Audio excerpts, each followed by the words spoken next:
জাতীয় রাজস্ব বোর্ডের কমপ্লিট শাটডাউন কর্মসূচি প্রত্যাহার করে নেওয়ায় ব্রাহ্মণবাড়িয়ার আখাউড়া স্থলবন্দরে পুনরায় আমদানি রপ্তানি কার্যক্রম শুরু হয়েছে।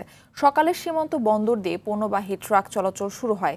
এদিকে কমপ্লিট শাটডাউন কর্মসূচি প্রত্যাহার করায় সকাল থেকে পুরোদমে বেনাপোল বন্দর দিয়ে দেশের মধ্যে আমদানি রপ্তানি বাণিজ্য ও পণ্য খালাস কার্যক্রম শুরু হয়েছে।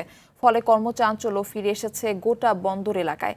৪,০০০ বন্দর হ্যান্ডলিং শ্রমিক কাজে যোগদান করেছে। কাস্টমস ও বন্দর কর্মকর্তাদের হিমশিম খেতে হচ্ছে পণ্য শুল্কায়ন ও খালাস দিতে।